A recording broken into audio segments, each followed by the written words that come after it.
답습했을 가능성이 상당히 농후하죠. 그날 저녁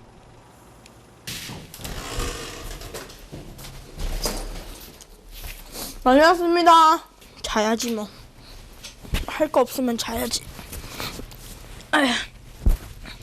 게임 외엔 관심이 없는 현우에게 학교도 공부도 늘 피곤한 존재다. 나왔어요. 아버지에게 혼인한 후 귀가 시간만큼은 철저하게 지키는 민우.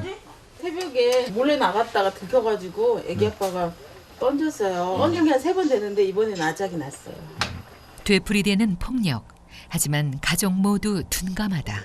내가 취했다고 내가 인지를 해야 되는데 그걸 못하는 것 같아 내가 진짜. 왜 내가 화가 나는지 난 기억이 안 나지. 요즘은 덜 맞고 그러지 않아요? 벌을 세웠다는 거야? 아니 계속 때린다. 쉬지 않고 울면서 때리고 소리. 아버지의 폭력이 아들의 폭력으로 이어진 것이다. 남편이 폭력을 쓸 게 너무 무서워서 사실 저희 아빠도 폭력을 많이 쓰셨기 때문에 그래서 말을 못했어요. 근데 이제 지금은 조금씩 얘기를 하려고 하는데 술 때문에 그래 술 때문에. 다음 날 병원을 찾은 가족들. 하지만 현우는 이곳에서조차 게임을 멈추지 않았다. 김소옥 씨는 심각한 우울증이 있는 것으로 나타나 치료가 시급한 상황이고 남편 또한 알코올 의존증이 있는 것으로 나타났다. 가장 심각한 것은 현우. 술을 계속 이렇게 중독적 성향까지 이렇게 마시기 시작하면 또 자녀도 보통 사람보다 4배 정도 이상 알코올 중독이 될 확률이 그렇게 많아지고 30점 이상이면 입원 치료까지 권유한 점수인데 부인분은 36점이 나왔거든요. 보통 사람에 비해서 3배 정도의 스트레스를 지금 받고 있는 거예요. 가장 본인이 힘든 게 좀 뭐예요? 분노 조절도 잘 안 되는 편이죠. 그러니까 이제 주먹이 먼저 나가고 창문으로 뛰어내린다던가 수업하기 싫다고 뛴다던가 이런 얘기를 하셨죠. 과잉 행동장애가 지금 보이고 있고 품행장애가 지금 보이고 있어요. 이때 치료하지 않으면 어떤 상황까지 벌어지냐면 반사회적 인지적 장애까지 갈 수도 있어요.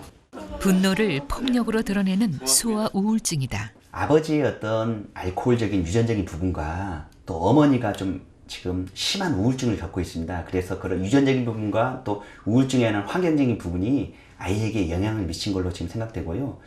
소아 우울증은 충동 조절이 안 되고 그게 만성화를 하기 때문에 자살이나 타해의 어떤 위험들이 많이 있습니다.